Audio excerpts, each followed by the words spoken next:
Some cloud and some shower activity on Saturday as a disturbance now forming just south of the Great Lakes moves in, bringing some showers, a temperature of 7. By Sunday, heavy rain across all areas of the Maritimes. The temperatures warm up. By Monday, lots of sunshine and a mild +5 degrees. In Newfoundland, well, we'll be seeing some snow mixed in with some heavy rainfall. More snow and rain on Sunday, just that big wet snow. Back to flurries and some shower activity. And in Labrador, we'll see flurries right through the early part of next week. Ron? Thank you, Joanne. Still ahead tonight on Atlantic Pulse, we'll take a look back at the First World War battle many say helped shape Canada's identity, but at the cost of 3,600 young Canadian lives. Today marks the 75th anniversary of the Battle of Vimy Ridge, and tonight Bill Jessome will look back 3/4 of a century when Atlantic Pulse continues.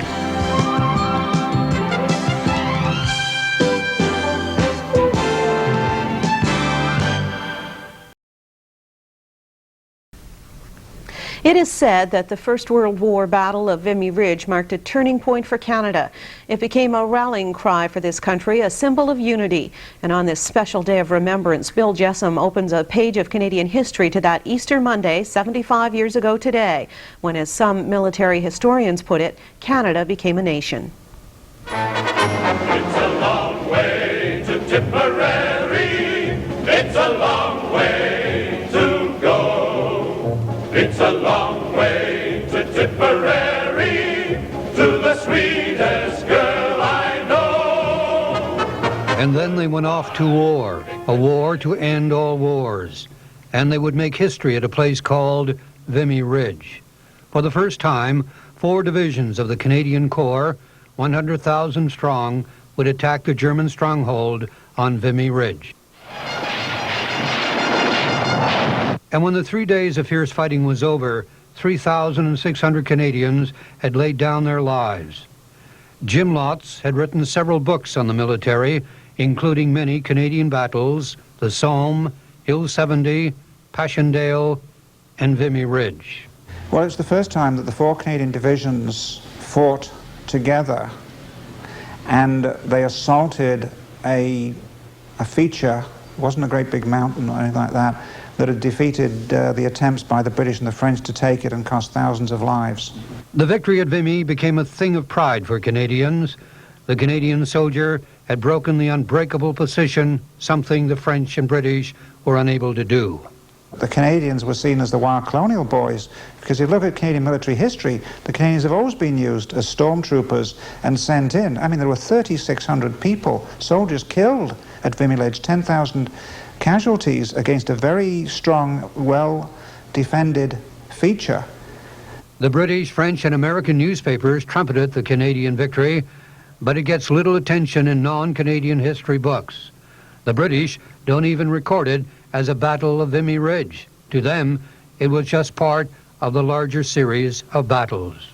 It's just as if, you know, we're just the wild colonial boys. Let's forget about them. You know, they were there, they did their job, etc. Today, there are precious few veterans of that terrible war still alive. Those who are still with us are in their 90s, and because of ill health are unable to or want to talk about a war that claimed 66,000 lives. However, 96-year-old Albert Welsh and 98-year-old Fred Power, residents of Camp Hill Veterans Memorial Hospital in Halifax, remember Vimy Ridge. My God, it's well. They were formed just like that, and put me in mind, well, you play bowling, yeah. Well, that's on all sides and head, that to put me in mind of. But we had to crawl up over the edge, you know, to get up the top. With all the fighting was all over at 1 o'clock. That's when we went up.